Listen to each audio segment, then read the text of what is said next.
தமிழக வெற்றி கழகத்தினுடைய கொடி மற்றும் பாடல் அறிமுகம் தொடர்ந்து நம்மிடையே மூத்த பத்திரிகையாளர் திரு பிரியன் அவர்களும் இணைந்திருக்கிறார். பிரியன், இந்த பாடலை கேட்டிருப்பீங்க, கொடியினுடைய அறிமுகம், இதில் உங்களுடைய பார்வை என்ன? ஒரு அரசியல் கட்சியாக சரியான கொள்கையை நோக்கி இந்த பாடல் இருக்கிறதா உங்களுடைய பார்வை?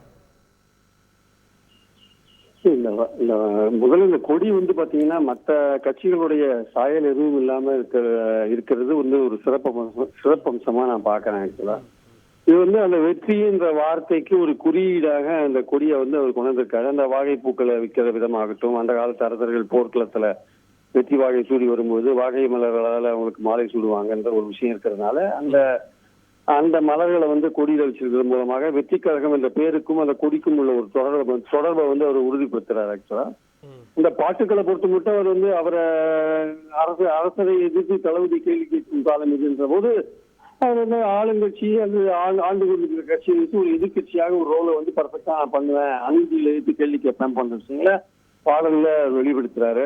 ஆனா அவரோட எடுத்த உறுதிமொழியை பாத்தீங்கன்னா அது தமிழக சுதந்திர போராட்ட வீரர்களை நம்ம போற்றுவோம், மொழி போர் தியாகிகளை போற்றுவோம், மத நல்லிணக்கம் மற்றும் சமத்துவத்துக்காக நம்ம பாடுபடுவோம், ஜாதி மதம் வேறுபாடுகளை களைவோம், பாலின சமத்துவத்தை ஏற்படுத்துவோம், இந்த மாதிரி பொதுவாக சமூக நீதிக்காக பாடுபடுவோம், இந்த மாதிரி அரசியல் சட்டத்தை மதித்து போன்ற பொதுவான விஷயங்களை தான் அவர் சொல்றாரே தவிர ஸ்பெசிபிக்கான எந்த விஷயங்களுக்கும் அவர் போல இதெல்லாமே தமிழ்நாட்டில் இருக்கிற திராவிட கட்சிகள் சொல்லுகின்ற ஒரு விஷயமா தான் நான் பாக்குறேன். இதுல எதுவும் புதுசா இல்லை. இதுல ரொம்ப சங்கடமான ஒரு விஷயம் எதுவா இருக்குன்னா, ஒருவேளை பாஜகவுக்கு மத நல்லிணக்கம் போன்ற விஷயங்கள் பாஜகவுக்கு சங்கடம் கொடுக்கிற விஷயங்களா இருக்கலாம்.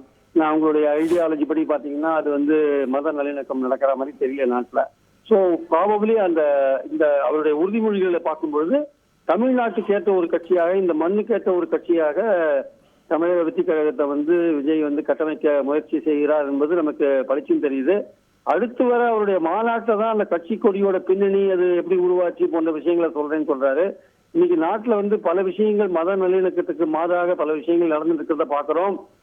அது மற்ற மதத்தினர் செக்யூலர் என்ற பெயரில் மற்ற மதத்தினரின் உரிமையில் தலையிடுகிற ஒரு விஷயங்கள்லாம் இங்க வரப்போற யூசிசி போன்ற விஷயங்களை பாக்குறோம். அதே மாதிரி பாத்தீங்கன்னா ஒரே நாடு ஒரே தேர்தல் போன்ற விஷயங்கள், சாதிவாரி கணக்கெடுப்பு போன்ற விஷயங்கள், சாதிவாரி கணக்கெடுப்பு சமத்துவத்தை சமூக நீதியை கொண்டு வருமா வராதான்றதுல பல கருத்து வேறுபாடுகள் பல்வேறு கட்சிகள்கிட்ட இருக்கிறத நம்ம பாக்குறோம். சோ இந்த மாதிரி விஷயங்கள்லாம் இருக்கும்போது இதுலலாம் இந்த பிரச்சனைகள்லாம் விஜயோடைய கருத்து என்னவா இருக்க போது, அவர் என்ன மாதிரி பாடுபட போறாரு, இல்ல தமிழ்நாட்டோட சட்டம் ஒழுங்கு போன்ற விஷயங்கள், இங்க கள்ளச்சாராயம் அது இது இங்க வழக்கமா எதிர்கட்சிகள் வைக்கிற ஒரு குற்றச்சாட்டுகள், எந்த வகையில தன்னுடைய எதிர்ப்புகளை தமிழ்நாட்டு அரசியல்ல விஜய் பதிவு பண்ண போறாரு, 26 நோக்கி போகும்போது தன்னை எப்படி கட்டமைத்துக் கொண்டு ஒரு முக்கியமான எதிர்கட்சியாக அவர் விளங்க போகிறார் என்பது அவருடைய செயல்பாடுகள் மூலமாக தான் தெரிய வரும்.